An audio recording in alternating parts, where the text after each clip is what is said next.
memanjatkan puji dan syukur kehadirat Allah Subhanahu wa Ta'ala yang sudah memberikan kita nikmat sehat sehingga kita bisa berkumpul pada webinar kali ini, di mana mengambil tema tentang budaya positif. Budaya positif ini adalah merupakan ilmu yang saya dapatkan selama 2 bulan saya menjadi guru. Nah, di dalam pendidikan guru penggerak di sini, ayo Bapak Ibu untuk semangat mengikuti guru penggerak untuk mendaftarkan menjadi guru penggerak, karena di sana banyak ilmu-ilmu yang harus kita atau yang akan kita dapatkan. Ilmu-ilmu yang kita dapatkan itu sangat berguna untuk kita, terutama guru. Karena di sana kita diberikan suatu ilmu bagaimana cara menuntun anak, bagaimana cara mendidik anak. Selama ini terutama saya merasa kecil sekali atau merasa saya sudah menzolimi anak-anak. Karena apa? Pada waktu dulu saya mengajar tidak seperti apa yang saya dapatkan di dalam pendidikan ini. Nah, anak-anak kita harus berubah. Kita tidak bisa merubah karakter itu 100%, tapi sedikit demi sedikit bisa kita lakukan dengan mengadakan suatu perubahan bagaimana supaya anak itu di masa depan itu menjadi anak yang baik dan selalu mengingat kita bahwa guru tersebut sudah memberikan hal yang terbaik dengan lemah lembut, kemudian dengan cara memberikan semangat dan lain sebagainya. Nah, di sini anak-anak kita ini harus diberikan suatu ilmu dengan cara tidak dipaksa. Tapi bagaimana supaya anak itu mau belajar dengan kita itu karena memang termotivasi dengan apa yang mereka inginkan. Dan mereka mempunyai keinginan untuk maju. Dan mereka ingin memang mendapatkan ilmu dari kita. Nah, kita memaksa di sini bukan berarti kita udah biarin aja anak tidak usah belajar aja, tidak apa-apa, tidak seperti itu. Nah, di sini akan saya jelaskan tentang ilmu yang saya dapatkan dan ini memang harus diimplementasikan kepada Bapak Ibu semua, bagaimana cara menuntun anak sesuai dengan apa pemikiran yang ada. Nah, di sini saya akan mengambil tema tentang budaya positif. Sebelum saya menjelaskan tentang budaya positif, di sini saya akan menjelaskan terlebih dahulu konsep merdeka belajar. Konsep mulai merdeka belajar di dalam platform Merdeka Belajar mungkin Bapak Ibu sudah membacanya. Dan memang sekarang ini semua hal-hal yang berhubungan dengan pembelajaran terdapat di dalam platform Merdeka Belajar. Nah, di sini ada konsep belajar yang diungkapkan oleh Ki Hajar Dewantara sebagai Bapak pendidikan kita, dan ini mungkin sudah sering terdengar oleh kita, yaitu tentang Ingar Sok Sumtolodo, Imar Dia Mangungkarso, Tuturi Handayani. Kata-kata itu sering didengar, tapi apa sih artinya? Nah, Ingar Sok Sumtolodo, bahwa kita sebagai orang tua atau guru harus menjadi suri tauladan. Di rumah Bapak Ibu adalah sebagai orang tua bagi yang sudah menikah. Nah, di sini sebagai seorang tua kita harus memberikan suri tauladan yang baik dengan memberikan contoh-contoh yang baik. Contoh misalnya di dalam kata-katanya misalnya ini, kamu mau kemana? Nah, itu udah kata-kata itu aja. Mau kemana? Anak akan mengikuti. Ibu saya aja seperti itu. Sama dengan guru. Kamu mau kemana? Pada saat guru berkata begitu, nanti dia akan berperilaku seperti itu. Jadi bagaimana cara memperlakukan anak, memberikan toleran misalnya. Nah, mau kemana? Mau ke, misalnya anak menjawab, mau ke kantin. Kantin. Kamu mau ke kantin, mau beli apa?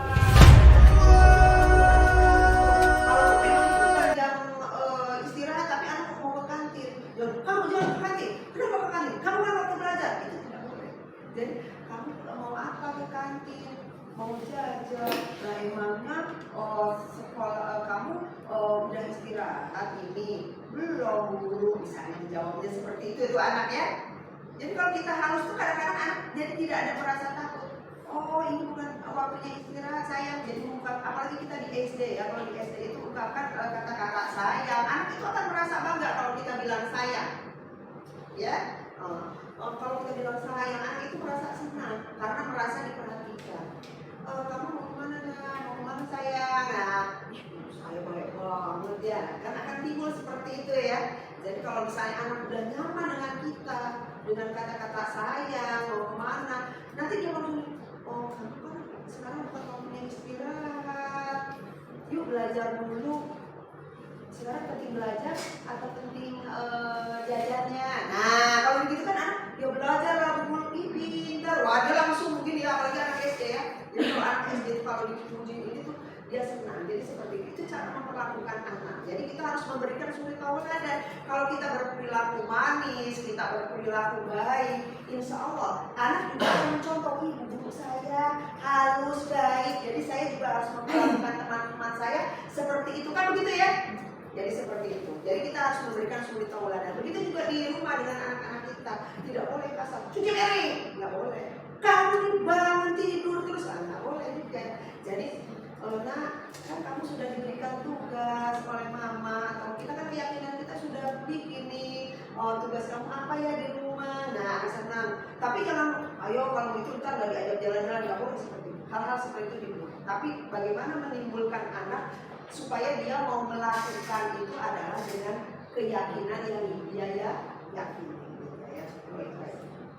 Kemudian yang kedua adalah ingmadia mangun karso, bahwa di tengah kita itu harus memberikan semangat dan ide-ide untuk hidup. Nah ini adalah tugas sebagai seorang guru.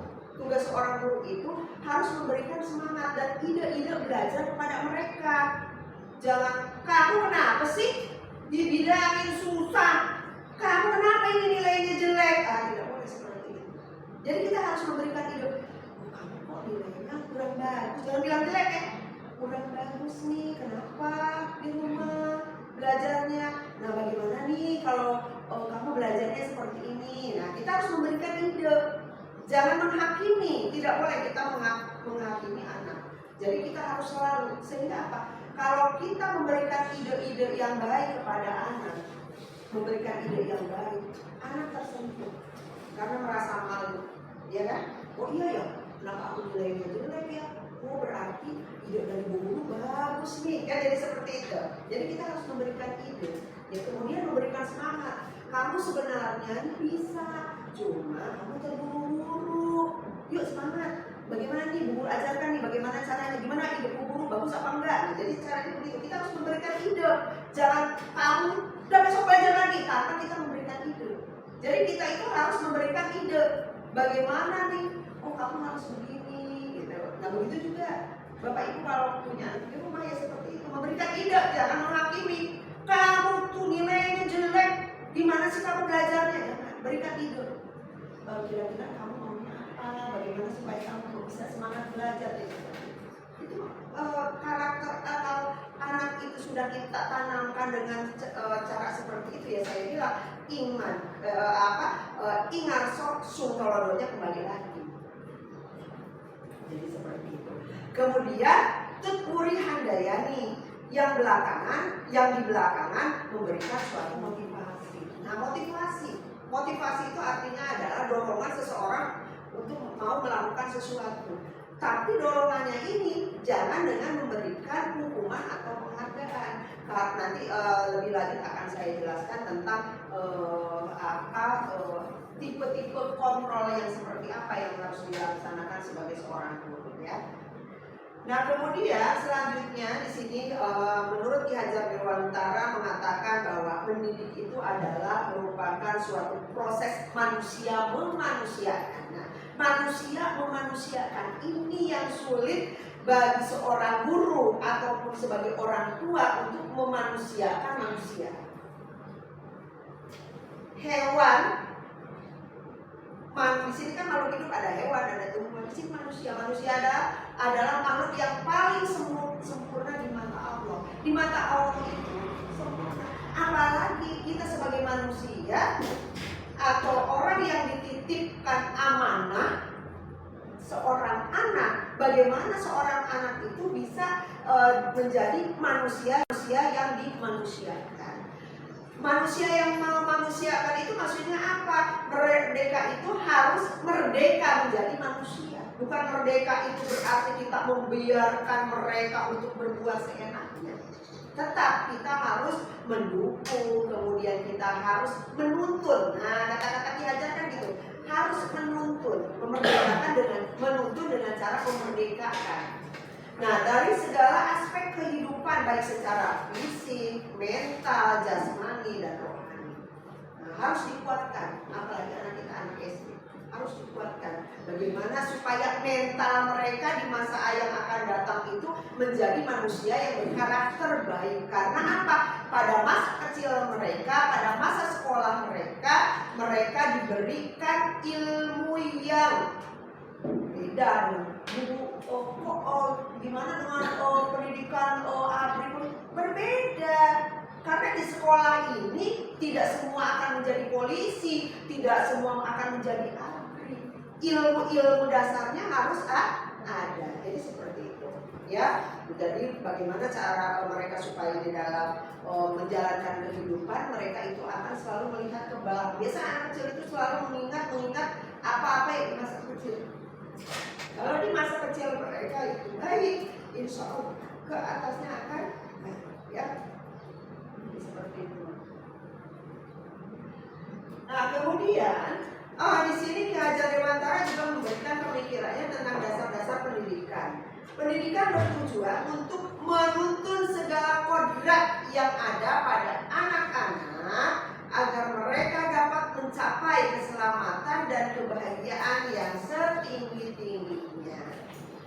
Nah, dasar-dasar pendidikan menurut Ki Hajar Dewantara ini menuntun segala kodrat yang ada pada anak agar mereka dapat mencapai keselamatan dan kebahagiaan yang setinggi-tinggi.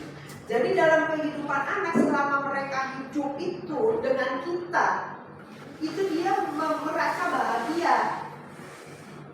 Jadi kalau mereka sudah merasa bahagia, insya Allah mereka pun akan membahagiakan penerus-penerus di masa yang akan datang. Jadi sungguh indah apabila kita menjalankan pendidikan sesuai dengan apa yang diungkapkan oleh Ki Hajar Dewantara. Kita akan merasa tidak terbebani karena selalu menghakimi anak. Kita akan tidak terbebani bagaimana supaya kita itu selalu mencintai anak. Dan anak pun akan mencintai kita seterusnya di masa yang akan datang. Dan mereka akan mengikuti apa yang kita lakukan. Jadi seperti itu. Baik. Kemudian di sini dalam rangka menciptakan lingkungan positif itu salah satu strateginya yang perlu kita tinjau kembali adalah di dalam penerapan disiplin di sekolah kita. Apakah sudah efektif atau belum? Apakah masih perlu ditinjau kembali atau tidak? Apakah sesungguhnya arti dari disiplin itu sendiri? Apakah kaitannya dengan nilai-nilai kebajikan? Jadi disiplin itu harus berhubungan dengan nilai-nilai kebajikan. Ya. Nah, nilai kebajikan atau nilai universal adalah sifat yang sangat positif dari manusia, di mana mempunyai tujuan yang mulia, yaitu ingin mencapai atau setiap individu itu mempunyai sifat yang universal dan lintas bahasa, suku, bangsa, agama maupun latar belakang. Dan nilai-nilai kebajikan itu adanya luas sekali, dari segi agama, dari segi bahasa, kemudian latar belakang. Kan setiap manusia itu mempunyai latar yang berbeda-beda. Begitu juga dengan siswa, ada yang latar belakangnya misalnya dari orang tuanya kan macam-macam ya. Ada orang tua yang mungkin sudah bercerai, atau ada orang tua yang sudah orang tuanya tidak ada, atau mungkin dari keluarga yang mampu. Jadi bermacam-macam. Dan disinilah tugas sebagai seorang guru untuk mengerti semua dan tidak membeda-bedakan hal-hal seperti itu. Harus semuanya sama, semua harus dituntut untuk menanamkan nilai-nilai kebajikan dan nilai-nilai universal. Seperti itu. Kemudian Di sini nilai-nilai kebajikan atau universal itu seperti apa? Keadilan, tanggung jawab, kejujuran, bersyukur, lurus hati, kemudian mempunyai integritas, kasih sayang, rajin, komitmen, percaya diri, kesabaran, dan masih banyak lagi. Ini yang harus kita tanamkan kepada siswa kita. Ini, saya kenapa penekanannya seperti ini? Karena memang ini yang harus ditanamkan. Bagaimana supaya siswa itu lurus hatinya, bersyukur, mempunyai integritas, mempunyai rasa kasih sayang. Bagaimana caranya? Ya saya bilang tadi, kita harus sebagai guru harus menjadi suri tauladan bagi siswa kita. Bagaimana supaya siswa itu mempunyai nilai-nilai kebajikan yang universal. Sulitkah ini? Sulit. Karena siswa itu dari berbagai macam orang, dari berbagai macam latar belakang. Nah inilah tugas sebagai seorang guru. Tugas seorang guru itu sangat berat. Oleh karena itu marilah kita fokuskan untuk bagaimana supaya anak itu mempunyai nilai-nilai kebajikan yang universal. Nah, sekarang disiplin positif itu apa sih? Disiplin positif itu adalah merupakan unsur utama di dalam budaya positif. Kata disiplin itu adalah identik dengan kepatuhan. Jika dibawa ke dalam pembelajaran, maka yang terbayang adalah siswa yang patuh, yang taat pada aturan kelas. Kemudian apabila dia akan melanggar, maka dia akan mendapatkan hukuman. Itu disiplin, kata-kata arti disiplin. Tapi ini yang kita bahas bukan disiplinnya, disiplin positif. Jadi jangan sifatnya kita sebagai seorang guru itu menghukum, dan tidak boleh. Ya, seorang guru itu tidak boleh menghukum. Ya, berikan kalau kita menghukum, dia patuh pada saat di depan kita, dia patuh. Baik bu guru, atau di rumah mungkin anaknya baik mah, iya mah, tapi di belakang kita tidak tahu anak kita semakin beranjak dewasa dan lain sebagainya. Begitu juga anak-anak kita yang kita didik patuh pak, karena dia melihat gurunya takut. Jadi dengan guru itu saya bilang jangan takut, jangan ada kata anak itu takut dengan gurunya. Tapi bagaimana supaya menimbulkan rasa disiplin positif itu dalam diri anak. Rubah tuh gaya pemikiran anak itu, dia takut melakukan sesuatu karena apa? Karena takut dihukum. Tapi tanamkan kepada anak-anak bahwa bagaimana kalau dia melanggar itu, saya akan merugikan diri saya sendiri. Nah itu yang bagus. Jadi seperti itu. Jadi itu namanya disiplin positif. Jadi jangan menganggap kalau anak itu belajar, mohon maaf kalau saya tidak suka dengan anak belajar itu diam. Anak yang diam karena takut. Tapi kalau anak berisik, itu jangan berisik kita tadi dulu. Dia berisiknya berisik apa? Kalau dia berisik ke temannya bertanya, ini nggak bisa. Nah kamu nggak bisanya kenapa? Ayo belajar dengan yang bisa, apa-apa. Coba yang bisa membelajarkan yang bisa, itu namanya tutor sebaya. Tidak apa-apa. Karena apa? Dengan begitu yang bisa merasa semangat, betul nggak? Merasa semangat, aku bisa loh ngajarin temannya. Terus kita berikan apresiasi, bagus, nah begitu dong. Tapi jangan bilang, kamu bagus nih ngajarinnya, kan guru kasih hadiah. Itu tidak boleh. Jadi berikan pujian, kasih sayang dan lain sebagainya. Itu cara memperlakukan siswa. Jadi harus seperti itu. Nah, jadi jangan kata-kata disiplin yang identik dengan kepatuhan. Tapi yang akan kita bahas itu adalah tentang disiplin positifnya. Nah, konsep disiplin positif ini adalah mengacu bagaimana seorang guru itu membimbing muridnya dalam menumbuhkan disiplin diri. Karena motivasi internal untuk mewujudkan murid yang merdeka. Hal ini selaras dengan pernyataan Ki Hajar Dewantara bahwa murid yang merdeka itu harus mempunyai kedisiplinan diri, bukan disiplin yang dibuat oleh orang lain. Jadi bagaimana supaya anak itu timbul kedisiplinannya itu adalah datang dari diri sendiri. Kemudian dengan memiliki disiplin diri, maka seorang akan mampu mengontrol diri dan menentukan sikap yang mengacu pada nilai yang diyakini. Disiplin diri membuat seorang itu mampu menggali potensinya, kemudian untuk tujuan yang bermakna.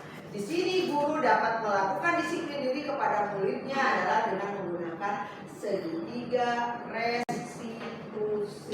Nah, jadi dalam menangani siswa itu kita harus menerapkan segitiga restitusi. Jangan tidak sembarangan dalam menangani anak. Jadi ada hal-hal yang harus kita pikirkan, ya. Jadi menangani anak itu jangan pada waktu di depan orang, diomelin, kamu begini, kamu begitu. Begitu juga dengan anak kita.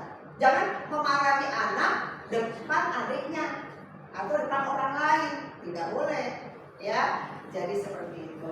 Nah, kemudian kebiasaan kita selama ini adalah membuat mereka tidak nyaman, kemudian langsung memaafkan begitu saja, kemudian kita juga lebih cenderung memperhatikan kesalahan yang dilakukan daripada mencari solusi untuk memperbaiki diri. Kamu begini salah kamu, tapi tidak memberikan solusi apa yang harus kita lakukan. Anak itu perlu kita, perlu tuntunan. Selagi anak itu, kan saya bilang anak, bukan orang dewasa ya. Bagi orang yang sudah dewasa dan berbeda itu berbeda. Terutama ini karena kita di SD, tujuannya adalah kita itu harus memperbaiki diri. Kemudian, nah apa sih segitiga restitusi? Segitiga restitusi itu adalah merupakan salah satu cara memperbaiki diri untuk mewujudkan disiplin diri. Di mana segi restitusi ini adalah merupakan suatu proses menciptakan dua kondisi bagi murid untuk memperbaiki kesalahannya sehingga karakter mereka lebih kuat ketika kembali pada kelompoknya. Jadi pada waktu dia berbuat salah, dia kembali lagi ke temannya, itu mereka akan biasa lagi. Karena kan nggak tahu kalau kita tangani kasusnya. Ih, kamu tadi habis diomelin guru, iya, akhirnya apa? Bully lah yang timbul. Jadi tidak boleh. Begitu juga dalam menangani anak, jangan sampai adiknya tahu ya. Kemudian restitusi itu memberikan kesempatan kepada murid atau siswa untuk disiplin positif, memulihkan diri dari kesalahan sehingga memiliki tujuan yang jelas.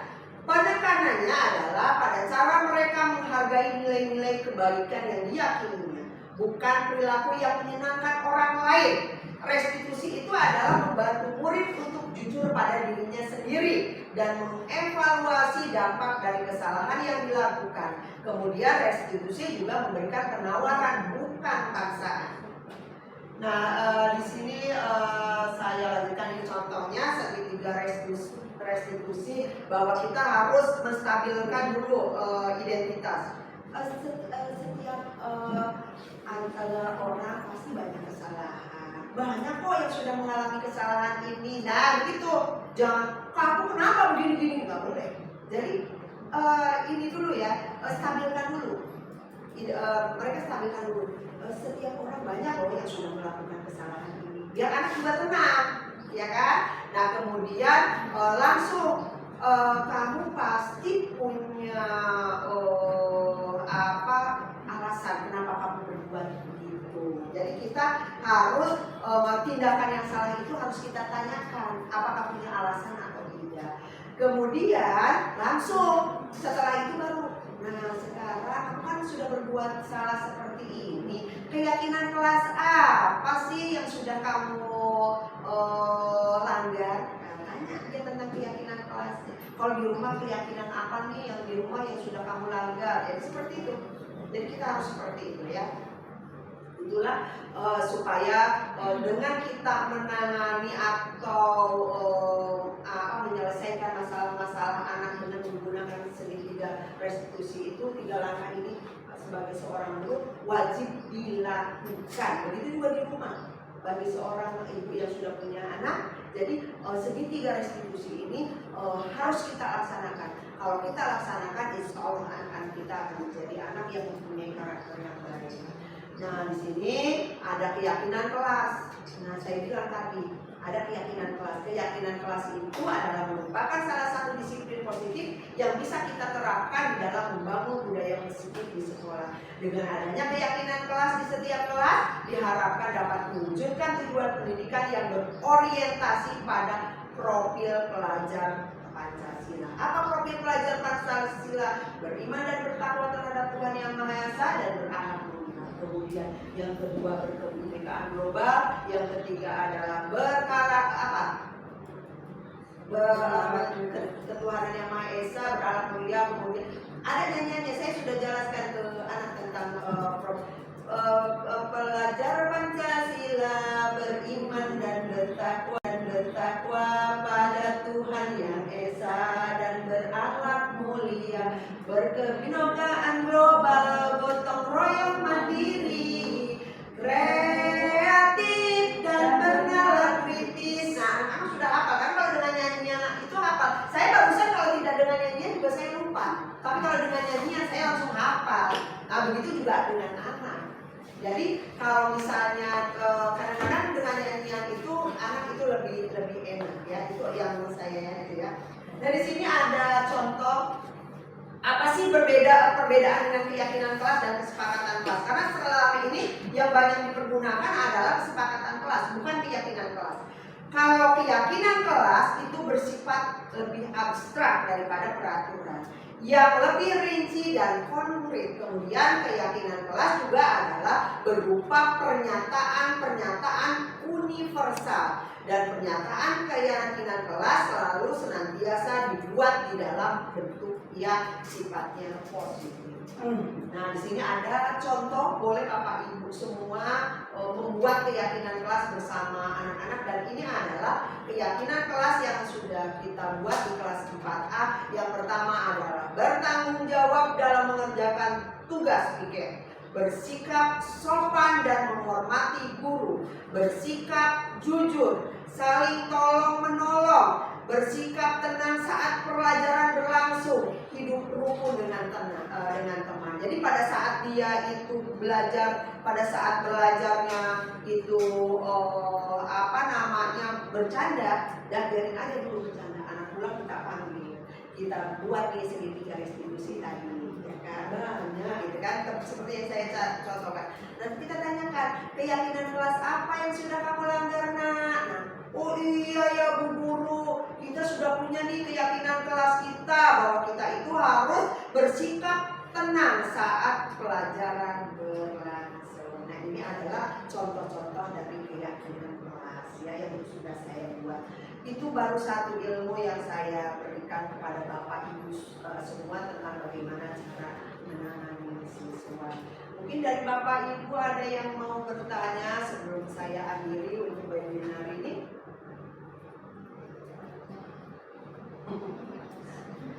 Jelas semua ya, alhamdulillahirabbil alamin.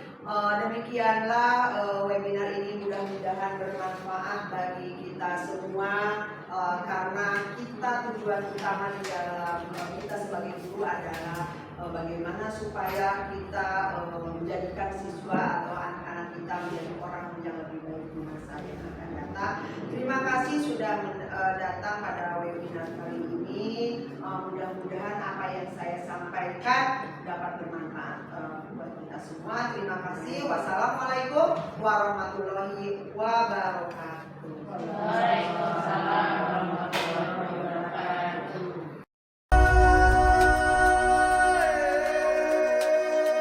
Kanisari 05 Ibu Heni Yuningsih SPD. Yang saya hormati rekan-rekan semua, baik guru atau tenaga pendidik dan pendidikan SDN Kanisari 05 yang saya banggakan dan tidak saya pembahasan modal budaya positif untuk modul guru penggerak yang akan dilakukan oleh Pak Yogi dan Ibu Lia. Untuk itu, Hiduplah Indonesia Raya. Bismillahirrahmanirrahim. Assalamualaikum warahmatullahi wabarakatuh. Alhamdulillah rabbil alamin, wa bihi nasta'inu ala umuri dunya waddin, wa ala alihi wa sahbihi ajma'in. Allah. Bismillahirrahmanirrahim. Assalamualaikum warahmatullahi wabarakatuh. Waalaikumsalam warahmatullahi wabarakatuh. Terima kasih, salam bahagia. Kenapa saya selalu mengatakan salam bahagia? Karena saya mendoakan Bapak Ibu semua biar bahagia. Amin. Pada kesempatan hari ini marilah kita panjatkan puji dan syukur kehadirat Allah Subhanahu wa taala yang telah memberikan kenikmatan sehat sehingga kita bisa berkumpul pada webinar kami, yaitu untuk pengimbasan modul 1.4 tentang budaya positif yang merupakan salah satu aksi nyata kami, yaitu saya sendiri, perkenalkan, Lia Emilia MPD dari SDN Kalisari 02 Pagi, dan Bapak Muhammad Yogi Ian Pratomo SPD dari SDN Kalisari 05. Di sini kami akan berkolaborasi untuk memberikan pengimbasan modul dari 1.4, yaitu tentang budaya positif. Bagaimana caranya kita memperlakukan siswa. Kami harus mengimbaskan sebagai aksi nyata karena memang ini adalah wujud tanggung jawab kami yang sudah diberikan dari pendidikan guru penggerak yang baru nongol, ya Bapak Ibu, baru 2 bulan. Nah, di sini untuk pengimbasan modul 1.4 akan kita bagi 2, yaitu yang pertama nanti akan disampaikan oleh Bapak Yogi, kemudian yang kedua oleh saya sendiri. Baik, terima kasih Ibu Lia atas pembukaan kegiatan pengimbasan modul budaya positif ini. Bapak Ibu guru sekalian, Bapak guru hebat semua, perkenalkan, nggak usah perkenalan ya? Ya, perkenalkan, saya Muhammad Yogi Pratomo dari CGP Angkatan 7 yang mengundang Bapak Ibu yang muda-muda untuk segera bergabung mengikuti program guru penggerak. Karena apa Bapak Ibu? Bapak Ibu, karena apa? Karena materinya luar biasa. Betul yang dikatakan oleh kakak saya, Teh Lia, saya biasa manggilnya, itu kita ternyata saat mengajar, wah belum ada apa-apanya. Ada lagunya Teh, seujung kapan akhirnya. Iya, pada zaman itu era digitalisasi belum sampai sekarang. Nah sekarang era globalisasi menyerang Indonesia. Dengan kata lain, masuk juga ke pendidikan, itu masif, sangat masif sekali. Buktinya kita sudah buktikan kemarin di era pandemi, pembelajaran yang tadinya kita tatap muka ternyata bisa bergeser menjadi murid di rumah, guru juga di rumah tetap mengajar. Itu kegiatan belajar mengajar. Ternyata pemikiran Ki Hajar Dewantara relevan sampai saat ini. Dia menginginkan bahwa pendidikan itu harus menuntun anak sesuai dengan kodrat alam dan kodrat zaman. Sudah dipikirkan oleh beliau, ternyata wah sekarang terbukti kita harus mengikuti perkembangan zaman. Jangan sampai kalah dengan murid seperti itu. Kita harus, ya walaupun memang sekarang canggih-canggihan murid kita ya Bapak Ibu ya, murid kita lebih canggih, tapi seenggaknya kita bisa mengikuti perkembangan zaman dan kodrat alam tersebut. Nah, untuk kegiatan kali ini pengantar, saya akan menyampaikan sedikit. Mundur. Maaf. Nah, baik. Udah bikin pantun nih malam-malam. Boleh pantun nggak? Boleh. Nggak secanggih paparan tapi nih. Enggak apa-apa. Tetap cakep. Boleh pantun ya? Oke. Pantun cakepnya ya? Pohon kecapi, buahnya lebat. Minum kopi, diminum selagi hangat. Selamat pagi Bapak Guru hebat. Sambut hari ini penuh semangat.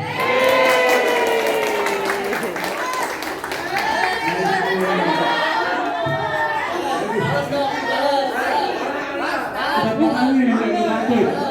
Suhu. Ini belajar nih dari Ustaz Farhan. Subhanallah. Satu lagi ya.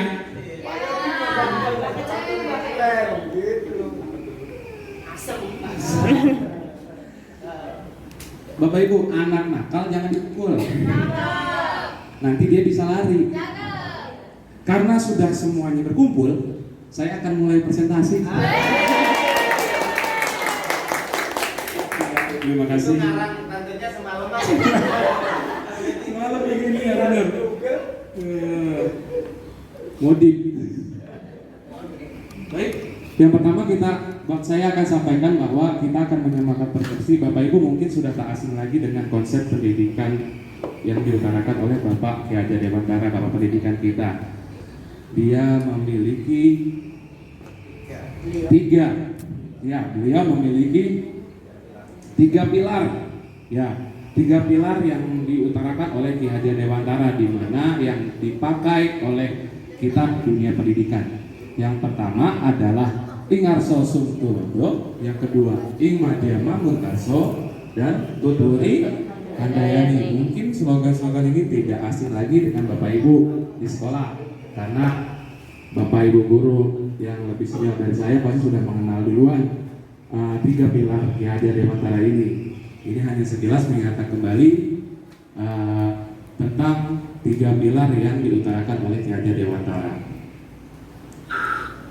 Nah, menurut Ki Hajar Dewantara, bahwa mendidik dan mengajar itu adalah sebuah proses di mana kita seharusnya memanusiakan manusia, itu kata beliau.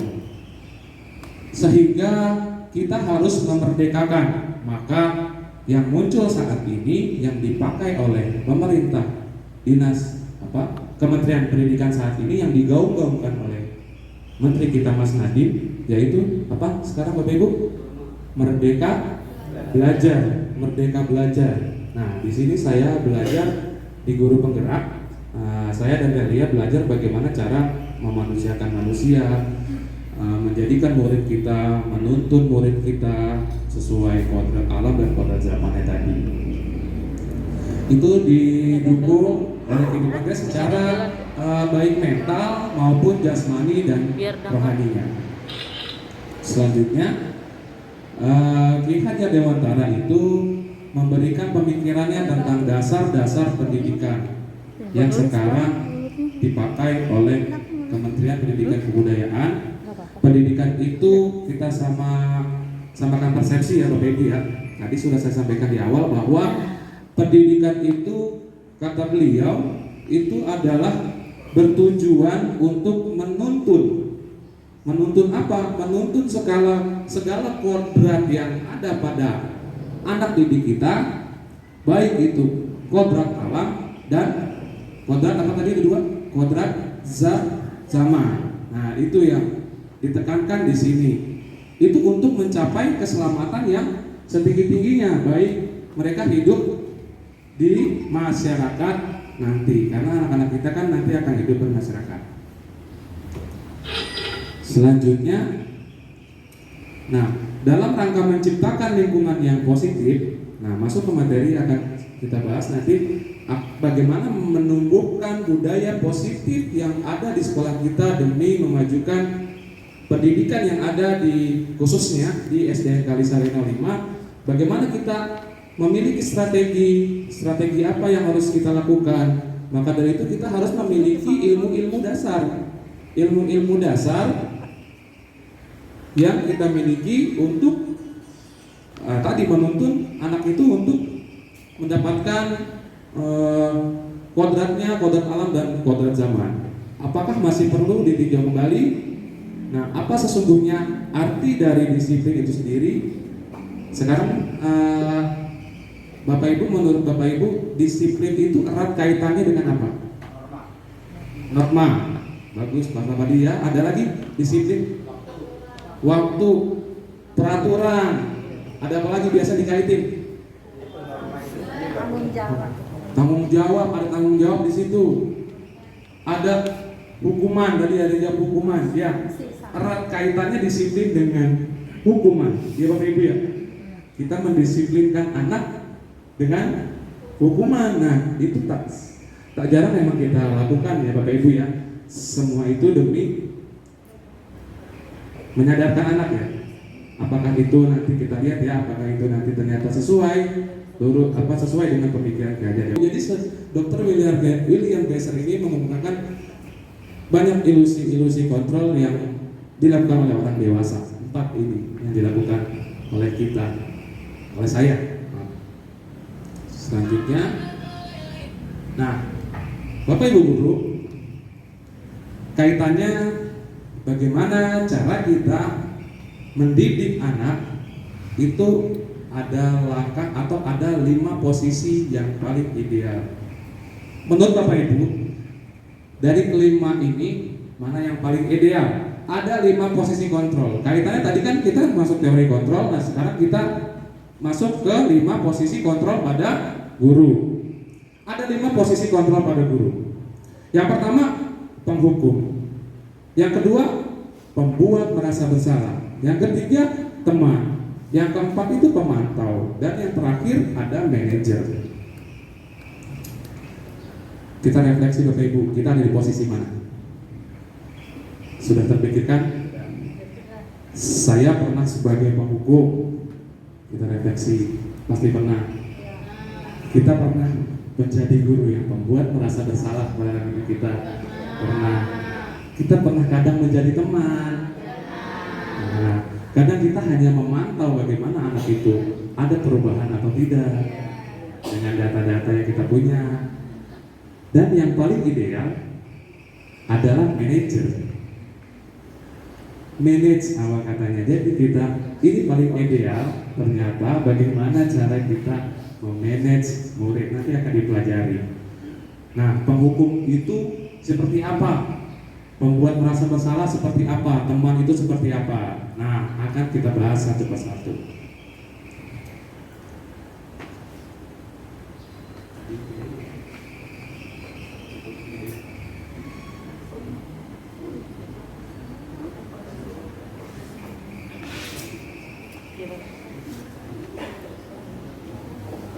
Baik. Nah, ada 5 posisi kontrol yang tadi. Kurang jelas ya?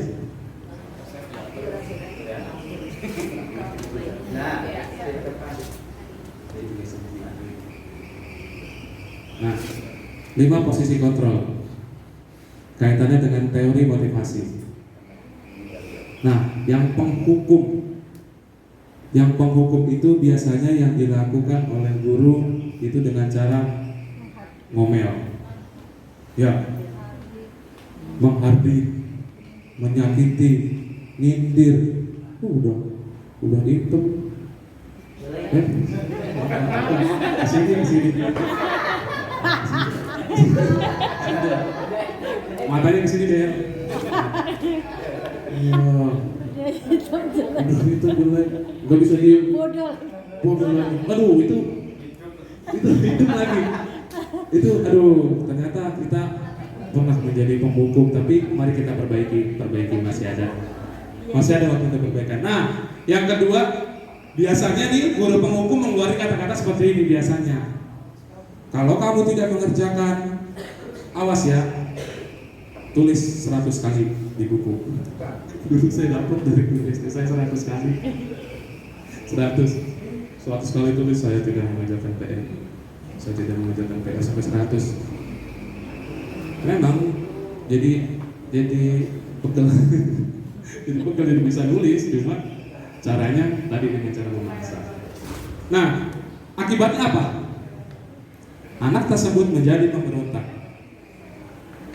Ya, yang dilakukan guru itu bukan dunia berkualitas. Nah, apa yang akan terjadi? Biasanya terucap oleh murid, kita juga ngomel lagi, dia biarin, udah kebal kupingnya sama omelan Pak Yogi. Waduh, itu penghukum udah biasa.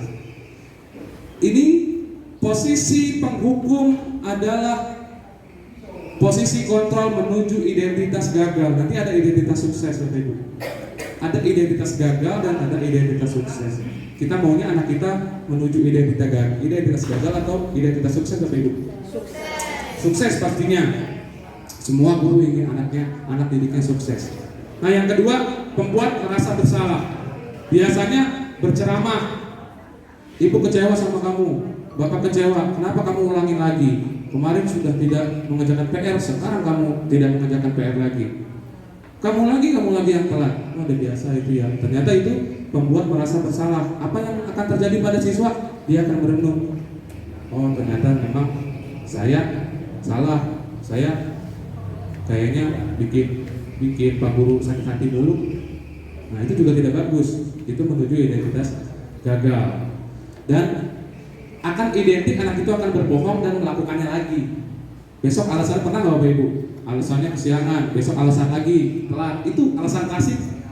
Tapi anaknya itu aja ya Bapak Ibu ya, yang telat. Itu seperti itu. Bagaimana cara kita menumbuhkan melalui keyakinan kelas atau restitusi, nanti akan dijelaskan di belakang. Nah, ini identitas berhasil, identitas sukses. Identitas berhasil atau identitas sukses. Ada yang di sini memposisikannya sebagai teman? Ya, Pak Sapati, Bu Rati. Ada lagi? Seperti teman? Ada baiknya, memang identitasnya identitas sukses, tapi ternyata ada efek negatifnya. Apa itu? Nah, biasanya guru akan membuat alasan-alasan untuk muridnya. Alasan-alasan, ya udahlah nggak apa-apa, besok kamu harus mengerjakan ya. Sekarang nggak apa-apa deh. Itu alasan-alasan untuk membangkitkan. Kita seolah menjadi teman ya, tidak menjatuhkan. Itu posisi teman. Nah, biasanya ayolah lakukan demi ibu. Masa kamu tidak mau melakukan ini demi ibu? Iya deh bu. Nah, itu teman biasanya. Akrab, suasananya canda, akrab. Nah, apa yang akan terjadi? Ketergantungan. Ternyata masih ada efeknya, ketergantungan. Ketika anak itu diajar oleh Pak Sapardi, dia merasa, wah anak itu kok sama Pak Sapardi nurut, iya kan? Apakah bisa terjadi dengan Pak Ajis yang mengajar misalnya? Belum tentu. Saya yang mengajar, belum tentu.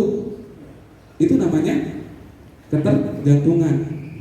Ketergantungan kepada sosok seorang Pak Sapardi yang menjadi teman. Hasilnya dia tidak akan apa? Belum tentu mengikuti guru yang lain itu, kecuali saya bersifat yang sama seperti Pak Sapardi, padahal semua punya karakter yang berbeda. Yang keempat, pemantau. Ini juga identitas sukses pemantau. Yang biasa dilakukan itu adalah guru itu menghitung beberapa kali anak itu melakukan kesalahan, mengukur seberapa jauh, seberapa fatal perbuatan anak itu yang sudah anak itu lakukan atau berbuat. Tidak langsung menghakimi, kamu salah. Dia mengukur, meninjau, melihat beberapa kali apakah dia melakukan hal yang sama di keesokan harinya, apakah dia melanggar lagi. Itu memantau. Nah, di sini guru biasanya berkata dengan apa peraturannya, ayo, apa kesepakatan kelas. Biasanya berucap oleh kita seperti itu ya. Nah, ini sebagai pemantau.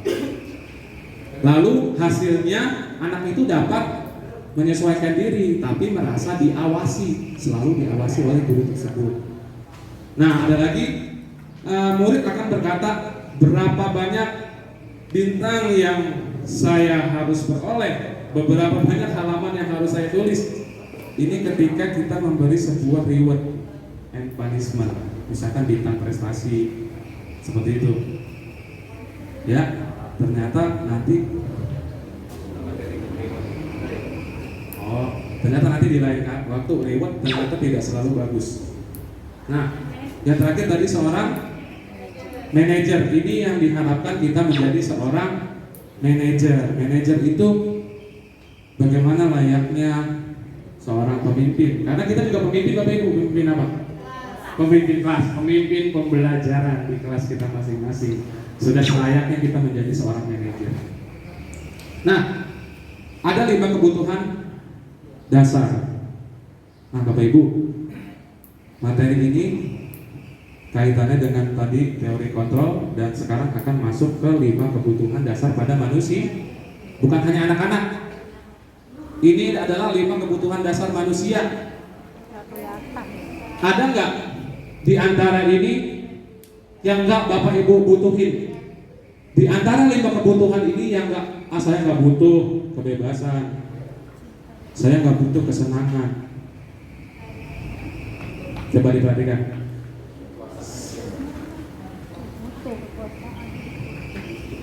Dari teori ini mengatakan bahwa semua tindakan manusia itu pasti memiliki tujuan.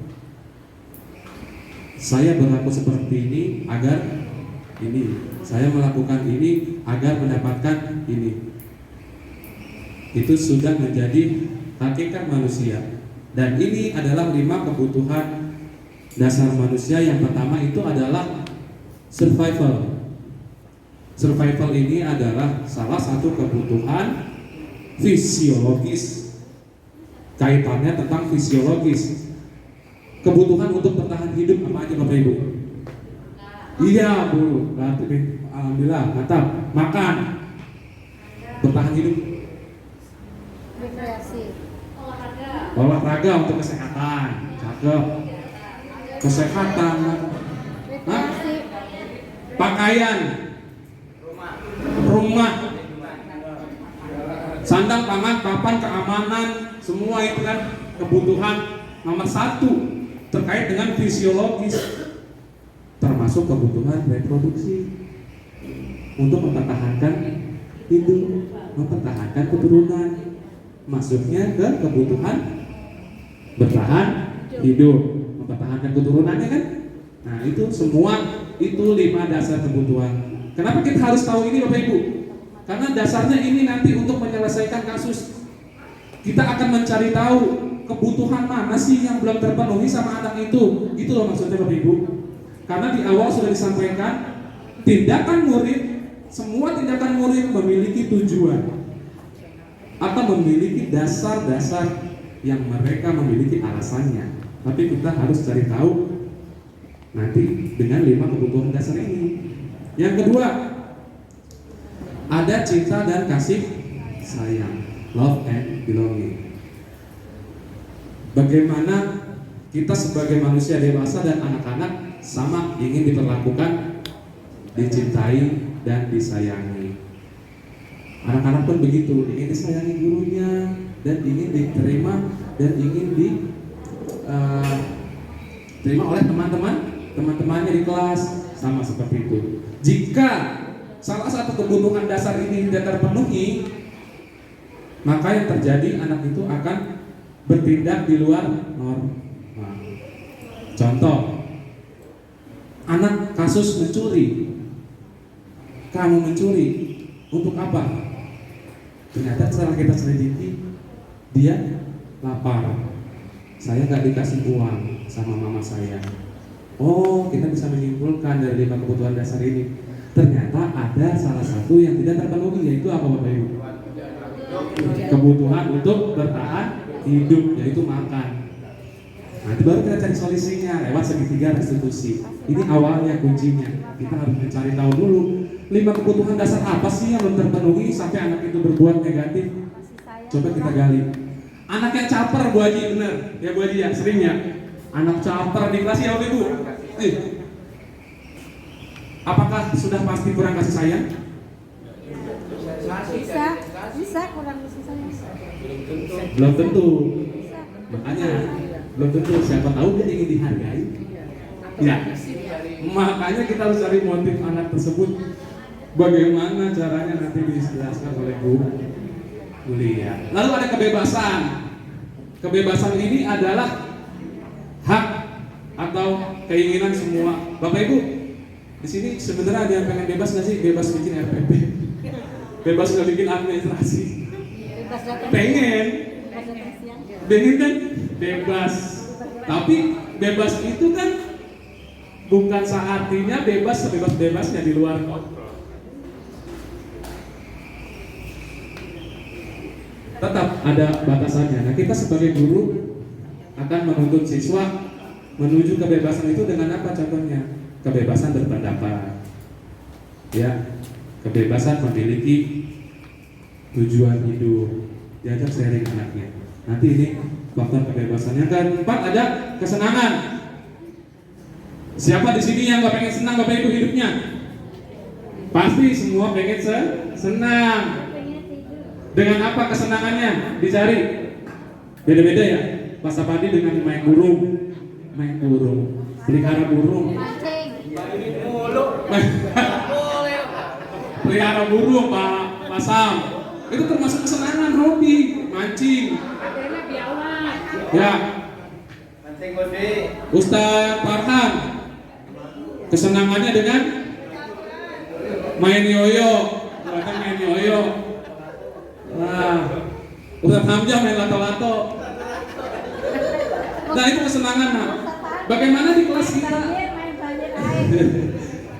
Bagaimana di kelas kita membuat suasana senang? Saya melihat status Bu Asri inspiratif, kelasnya senang sekali seperti Bu Asri. Tepuk tangan buat Bu Asri.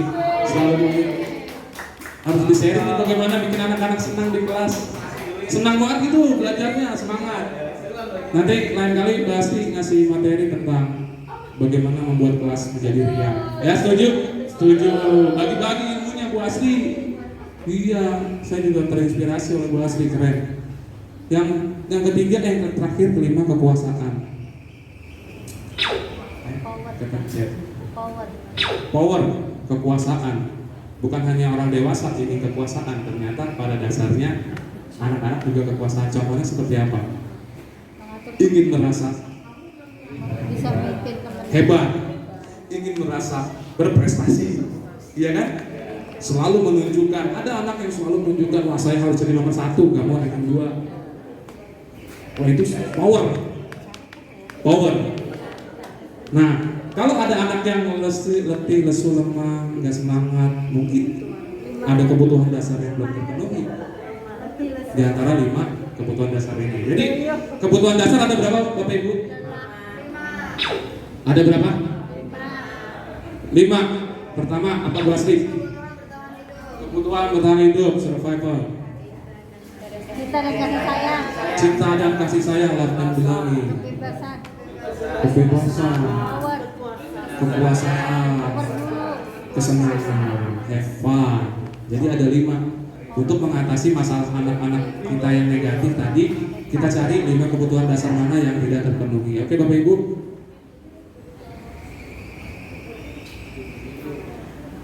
Baik. Terima kasih atas waktunya.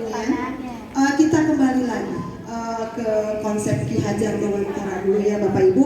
Tadi mungkin penekanannya ingar sok sung tulodo ing mangun Mario Karso tut muri handayani. Ini belum dijelaskan ya.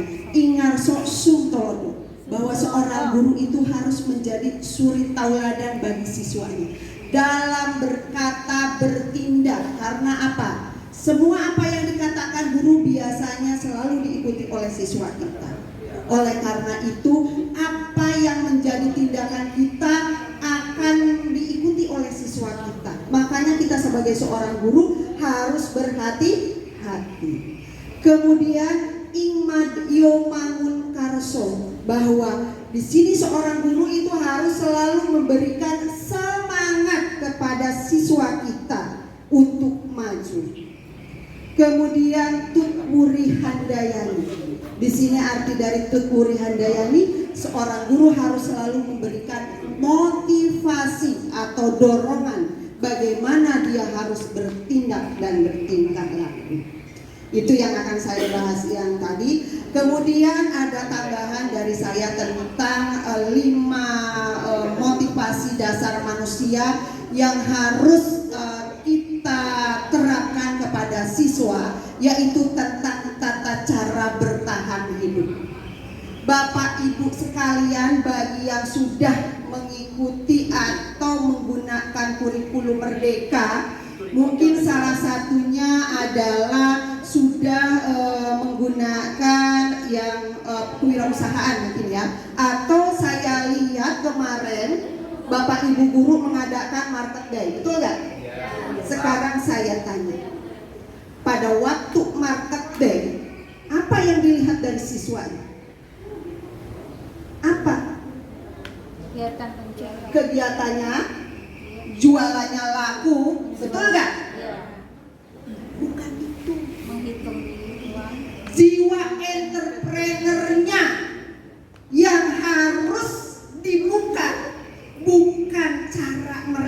habis jualannya. Jiwa entrepreneur itu harus tertanam dalam diri siswa. Bu Lia, kenapa harus jiwa entrepreneur itu harus ada di dalam diri siswa?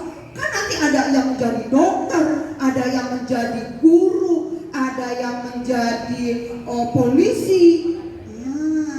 Kalau Bapak Ibu mempunyai pemikiran seperti itu terlalu sempit. Karena kita harus tahu apa itu entrepreneur. Seorang entrepreneur itu dia selalu punya inovasi-inovasi di bidangnya. Dia selalu kreatif. Apa sih inovatif dan kreatif perbedaannya? Orang yang inovatif belum tentu dia kreatif. Tapi orang yang kreatif pasti dia punya inovatif karena wawasannya selalu terbuka. Jadi seperti itu. Nah, di sini saya pernah mengadakan market day tidak mau bareng. Ya kok market day aja nggak mau bareng sih dengan kelas lain. Saya mengadakan market day sendiri terus terang kemarin. Kenapa? Apa yang saya lakukan? Karena pada waktu bareng-bareng saya nggak melihat anak, tidak melihat anak satu persatu. Jadi anak saya kemarin praktek market day-nya, dia bawa produk karena kebetulan saya membuat produk jahe dan kunyit bubuk yang mereka produksi sendiri. Dan saya lihat dan saya datangin ke rumah-rumah dalam 5 kelompok. Dan saya buat apa karya inovatif mereka.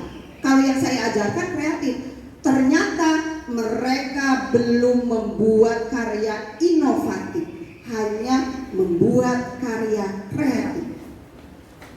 Contoh, saya contohkan ini. Pada waktu kemarin, anak hanya saya ajarkan, nanti kamu kalau ada orang tua siswa yang datang ambil rapor, tawarkan ya, baik Bu Guru. Itu ide kreatif. Pada saat mereka itu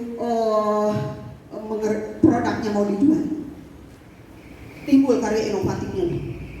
Dia nyamperin, bawa produknya, datang ke ke mobil atau motor. Bu, mohon maaf, kami dari kelompok gotong royong mau menawarkan produk kami. Bu, padahal saya nggak ngajarin itu. Itu timbul karena apa? Karena kita mengajarkan jiwa entrepreneur. Itu yang harus kita tanamkan. Jangan hanya market day begitu-begitu saja. Sampai penilaian P5 itu harus sampai di situ loh Bapak Ibu. Oh iya, saya buat videonya. Nanti saya buat YouTube-nya. Nanti saya serahkan ke Pak Sapardi, anak-anak saya bagaimana cara menawarkan. Dan saya ajarkan kepada siswa saya bahwa kalau kita mau menawarkan produk, jangan memelas. Tapi kamu perlihatkan bahwa produk yang kamu buat itu adalah bagus. Karena apa? Pada saat kamu memelas, maka kamu tidak bisa bertahan hidup. Saya bilang. Kenapa sendiri dia berkata, Bu, beli dong produk saya. Nanti nilainya saya nggak dapat dari Bu Guru. Dan nanti setelah dia besar akan begini nih tingkah dia. Pak, beli dong produknya. Kalau nggak beli produk saya makan dari mana? Jadi seperti itu tidak boleh. Itu namanya kita merendahkan diri. Kita tidak boleh seperti itu. Nah, untuk supaya bagaimana bisa bertahan, saya bilang tadi kebutuhan dasar hidup buat siswa kita itu saya tekankan ke dalam bertahan hidupnya ya seperti itu. Seorang polisi kalau dia mempunyai jiwa entrepreneur, seandainya seorang polisi berapa sih gajinya? Bawa deh dia produk apa?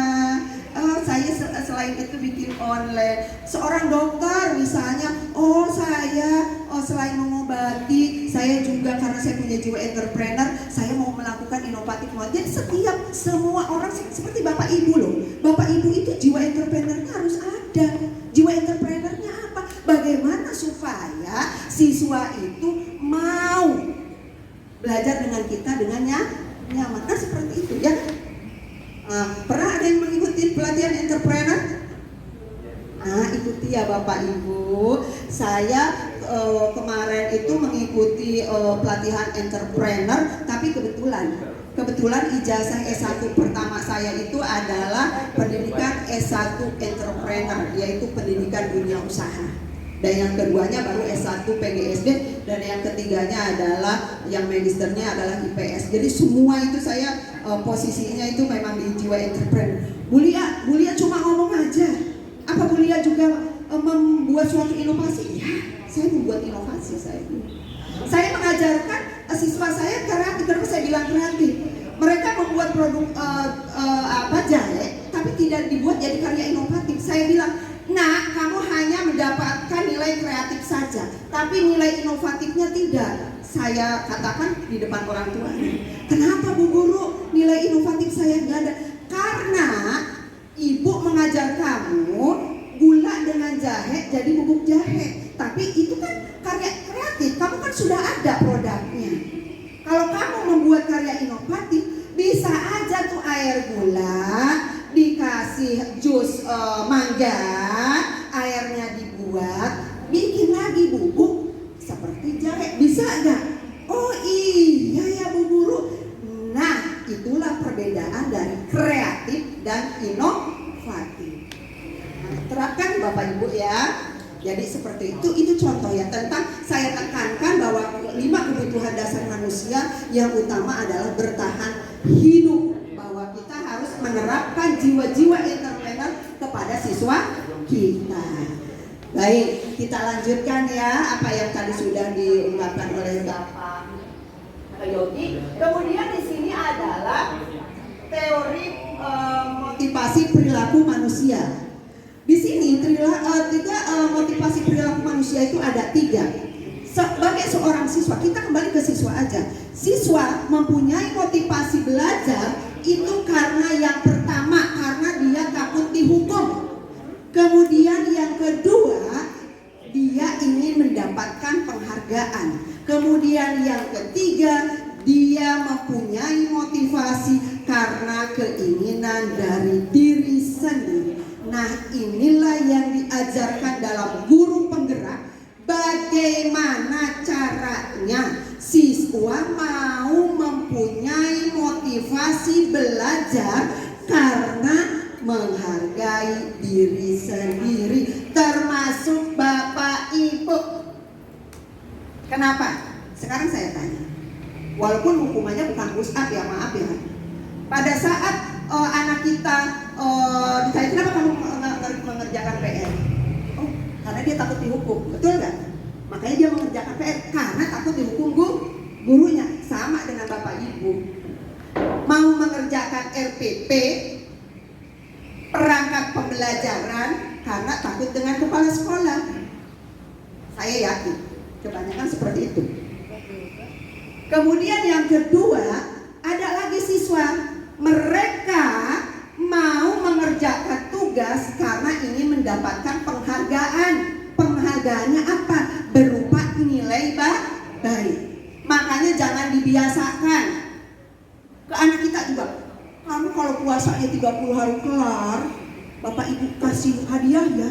No. Sehingga timbullah jiwa-jiwa karakter anak yang sekarang, kalau tidak ada upah, kalau tidak ada penghargaan dari orang tua, dia tidak punya keinginan untuk belajar. Dan itu saya tekankan loh Bu, kepada anak bungsu saya yang dulu itu wali kelasnya Pak Sapardi. Saya gak pernah yang namanya memberikan hukuman sama dia. Saya gak pernah namanya memberikan penghargaan sama dia. Tapi saya memberikan motivasi, memberikan keyakinan kepada dia. Kalau kamu tidak mau belajar, kalau kamu tidak mau maju, maka kamu tidak akan jadi orang. Sehingga saya nggak pernah yang namanya nyuruh anak saya belajar. Tapi apa? Dia mau belajar karena datang dari diri sendiri. Nah sekarang bagaimana supaya anak-anak kita itu mau belajar dengan kita termotivasi, bukan karena hukuman, bukan karena penghargaan, tapi karena memang dia mau belajar datang dari diri sendiri. diri. Itu yang diajarkan kepada kami sebagai guru penggerak untuk mengimbaskan kepada Bapak Ibu guru bahwa dalam memberikan motivasi kepada siswa, jangan dengan memberikan hukuman, jangan memberikan penghargaan, tapi membuat suatu keyakinan bahwa anak itu mau belajar. Jadi seperti itu. Lanjut. Nah, dengan cara apa? Dengan cara membuat keyakinan kelas, bukan peraturan kelas. Selama ini Bapak Ibu saya yakin yang dibuat peraturan kelas ya. Kesepakatan kelas atau nah, kalau kesepakatan kelas biasanya isinya disiplin, tanggung jawab, komitmen, betul nggak? Nah, itu namanya kesepakatan kelas. Coba kita rubah dengan nilai-nilai kebajikan, yaitu dengan membuat suatu keyakinan kelas yang sudah disepakati secara bersama-sama dengan tetap pada apa? Pada nilai-nilai profil pelajar Pancasila. Kalau saya seringnya sih menyebutkan profil Pancasila, saya nggak hafal kalau profil pelajaran saya bertahun saya nggak. Pelajar Pancasila beriman dan bertakwa pada Tuhan Yang Esa dan berakhlak mulia, berkebinekaan global, gotong royong mandiri, kreatif dan bernalar kritis. Anak-anak nyanyi sampai pakai gerakan. Jadi hafal karena anak itu senang. Jadi kita mengajarkan anak dengan cara bagaimana supaya dia senang. Jadi seperti itu. Ya. Nah, kembali lagi kepada keyakinan kelas. Jadi jangan menyimpang dari profil pelajar Pancasila ya. Karena beriman dan bertakwa terhadap Tuhan Yang Maha Esa. Itu luar biasa. Menjalankan segala perintah Allah dan menjauhi semua larangan dalam apa betul ya Bapak agama Islam ya. Takut saya salah. Ya. Karena di dalam Islam itu kan ada jangan bertakwa itu identik dengan Islam, tidak. Beragama lain pun sama. Karena dalam Islam itu ada, kalau nggak salah ya, lakum dinukum waliyadin, betul? Ya. Jadi apa yang kita tidak boleh membeda-bedakan agama. Jadi bertakwa di sini adalah untuk semua kalangan, menjalankan segala perintah Tuhan dalam agama yang lain dan menjauhi larangan Tuhan. Itu sama saja. Begitu juga dengan agama lain sesuai dengan agama dan kepercayaannya masing-masing. Nah di sini, ini perbedaannya Bapak Ibu. Lihat perbedaan antara peraturan dan keyakinan kelas. Kalau kita membuat keyakinan kelas, di sini adalah nilai-nilai kebajikan yang dituju. Misalnya menghormati orang lain dan diri sendiri. Kemudian menghormati orang lain, kemudian komitmen pada tujuan, keselamatan, menghormati orang lain, kesehatan, menghormati orang lain, kesabaran. Lihat ya, contoh-contoh. Ini adalah contoh-contoh perbedaan antara peraturan dan keyakinan kelas. Lanjut Pak Yogi, ini ada salah satu contoh membuat keyakinan kelas. Bertanggung jawab, bersikap jujur, bersikap tenang saat pelajaran berlangsung, bersikap sopan dan menghormati guru, tolong menolong, hidup rukun dengan ini udah lengkap banget ini keyakinan kelas ini. Ini salah satu contoh. Nanti saya bahas ya. Saya karena waktu juga tadi Pak Yogi luar biasa ya mengungkapkan, jadi saya agak gerak cepat nih ya karena waktu. Lanjut Pak Yogi. Di sini apa disiplin? Tadi sudah diungkapkan, disiplin itu ya terlalu identik dengan hukuman. Tapi yang akan kita bicarakan di sini itu adalah disiplin positif. Karena disiplin positif itu adalah merupakan unsur utama dalam konsep budaya positif. Kata disiplin itu identik dengan suatu kepatuhan. Jika dibawa ke dalam suatu pembelajaran, maka akan terbayanglah dari seorang siswa yang patuh. Tapi sayang, patuhnya pada saat kita berada saja di kelas. Betul nggak? Keluar kelas, anak udah berusiknya minta ampun. Karena apa? Karena dia tidak punya keyakinan kelas. Kalau punya keyakinan kelas, pada saat dia berisik, gurunya cukup. Anak-anak, keyakinan kelas apa yang sudah kamu langgar? Nah, gampang kan? Nah, tadi ada salah satu contoh, misalnya selalu patuh terhadap bapak dan atau ibu guru. Kalau patuh kan bapak ibu gurunya menginginkan bahwa kita itu jangan berisik, tenang dan lain sebagainya. Timbul. Jadi kita jangan membuat peraturan kelas, tapi membuat keyakinan. Ya, jadi ini yang kita bahas di sini adalah disiplin positifnya, bukan disiplin yang biasa. Tanamkan kepada anak-anak kita adalah tentang disiplin positif. Lanjut Pak Yogi. Kemudian di sini disiplin positif itu adalah mengacu kepada bagaimana seorang guru itu bisa membimbing muridnya dalam menumbuhkan disiplin diri. Karena motivasi internal untuk mewujudkan murid yang merdeka, yaitu di dalam menurut Ki Hajar Dewantara bahwa murid yang merdeka itu harus mempunyai kedisiplinan diri, bukan karena orang lain, tapi kedisiplinan yang timbul dari diri sendiri. Lanjut Pak Yadi. Kemudian dengan memiliki disiplin diri, maka seorang itu akan mampu mengontrol diri dan menentukan sikap yang mengacu pada nilai yang diyakini. Disiplin diri akan membuat seseorang itu mampu menggali potensinya untuk tujuan yang bermakna. Di sini guru dapat melakukan disiplin diri murid melalui segitiga restitusi di dalam menangani siswa. Bagaimana sih cara menangani siswa dengan segitiga restitusi? Mudah-mudahan setelah saya berikan materi tentang segitiga restitusi dapat diterapkan oleh Bapak Ibu guru bagaimana cara menangani siswa dengan baik sesuai dengan pendidikan yang saya dapatkan di dalam pendidikan guru penggerak yang baru 2 bulan saya laksanakan. Baik, di sini.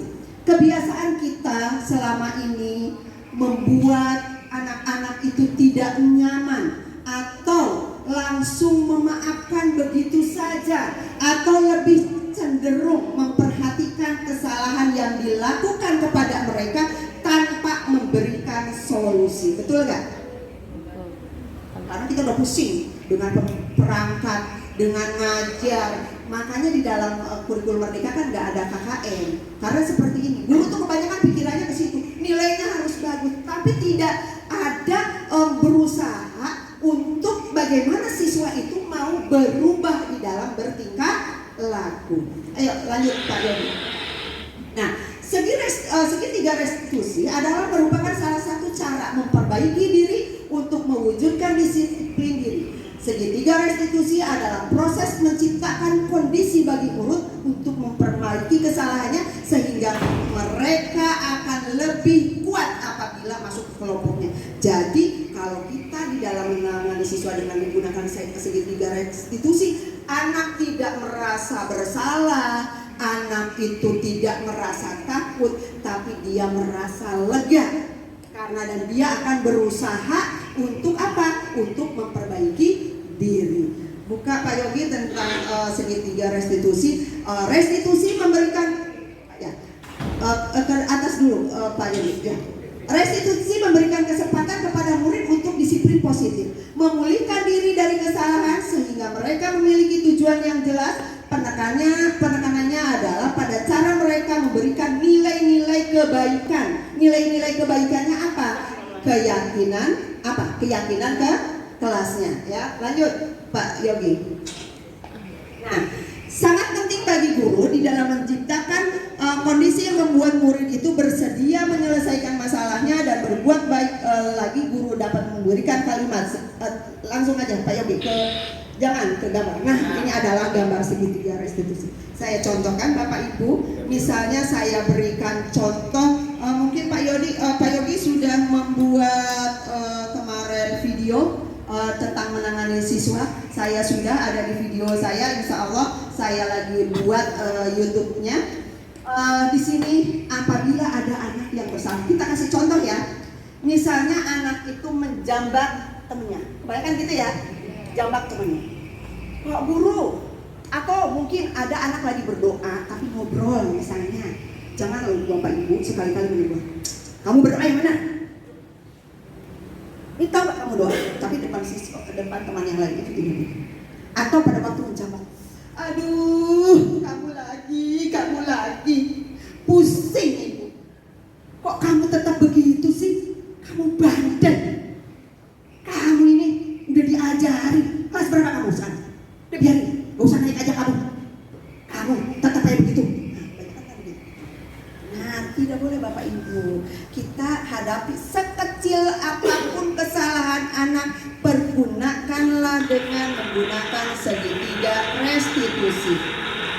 Nah, contoh tadi ya, apabila anak kita panggil, nak, kamu jangan pulang dulu ya sayang, gitu ya.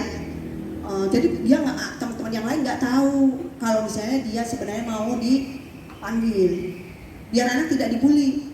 Nak, kamu jangan pulang dulu ya. Atau mungkin, nak, pada waktu istirahat kamu ke ruang Bu Guru ya, Bu Guru mau bicara sama kamu. Nah, jadi caranya begitu.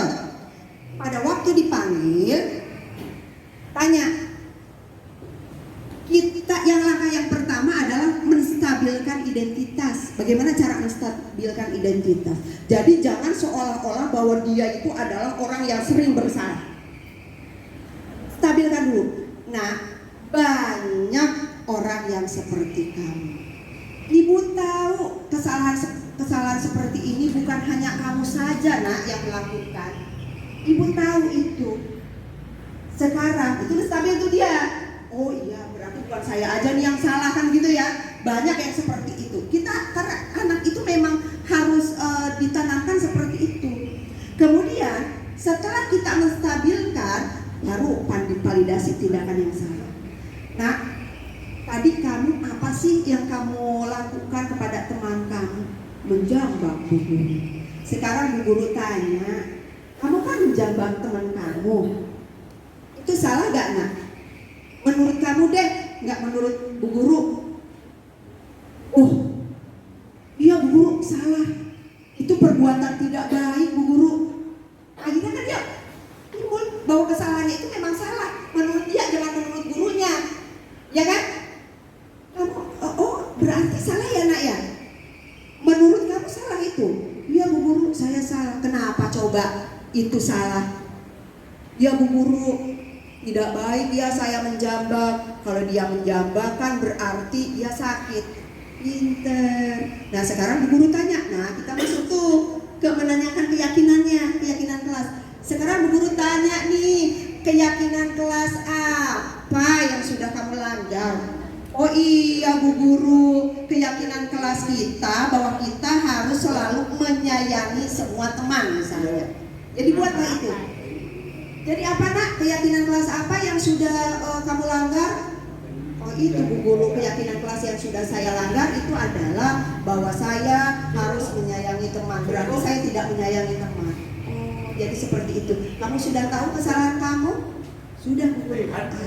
Senang tuh. Jadi dia mengorek kesalahan dia itu adalah dari diri sendiri. Jadi sifatnya kita tidak menghukum. Sekarang Bu Guru tanya, kamu kan sudah tahu kesalahan kamu. Sekarang Bu Guru tanya, kamu udah tahu kan keyakinan kelas apa sih yang sudah kamu langgar? Kan kamu sudah tahu.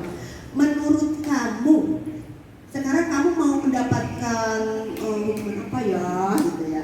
Terus, udah Bu Guru, apa ya? Nggak bisa Bu Guru mah kalau kamu nggak jelas nggak apa-apa. Kalau kamu nggak mau dihukum juga nggak apa-apa. Sekarang coba kira-kira kamu mau nyapa? Ya udah deh Bu Guru, aku mau deh nyapu. Nah, jadi kan dia dimulai dari diri dia, bukan hukuman dari gurunya, dari anaknya. Ya udah deh Bu Guru, karena saya salah sudah melanggar keyakinan kelas kita, saya nanti piket sendirian. Wow, ya kan? Nah terus dia timbul lagi nanti. Aduh, kalau saya berbuat salah lagi, oh saya takut nih, saya pasti nih ditanya sama Bu Guru nih. Apa yang harus saya perbuat? Jadi seperti itu. Jadi hukuman itu semua datang dari sendiri dan keinginan itu adalah datang dari siswa sendiri. Jadi seperti itu Bapak Ibu. Jadi itulah cara penanganan siswa dengan menggunakan segitiga restitusi. Ayo Pak Yogi biar cepat. Ya. Demikianlah presentasi dari saya tentang pengimbasan disiplin positif, tentang disiplin positif pada modul 1.4. Saya mengucapkan terima kasih kepada Ibu Kepala Sekolah SDN Kalisari 02, Ibu Heni, yang telah memberikan kepada Ibu Heni selaku Kepala Sekolah SDN Kalisari 05 yang sudah memberikan kesempatan saya untuk memberikan ilmu yang saya dapatkan dari guru penggerak yang berkolaborasi dengan Bapak Yogi Ian Pratomo SPD dari SDN Kalisari 02 pagi. Semoga apa yang saya sampaikan Oh iya 05. Aduh, 05 apa Yogi ya? 05 ya ya. Jadi saya memang karena mungkin ya jarang berkolaborasi, dan insya Allah kami dari guru penggerak akan selalu berkolaborasi dengan sekolah-sekolah lain dan terbiasa untuk memberikan budaya-budaya positif atau ilmu-ilmu bagi guru-guru yang belum ikut guru penggerak. Ayo yang masih muda mengikuti guru penggerak, karena sangat indah apabila kita mengikuti apa yang seharusnya kita lakukan sebagai guru. Saya mohon maaf apabila ada tutur kata yang kurang berkenan di Bapak Ibu guru. Saya ucapkan terima kasih sekali lagi. Wassalamualaikum warahmatullahi wabarakatuh. Salam bahagia untuk kita semua.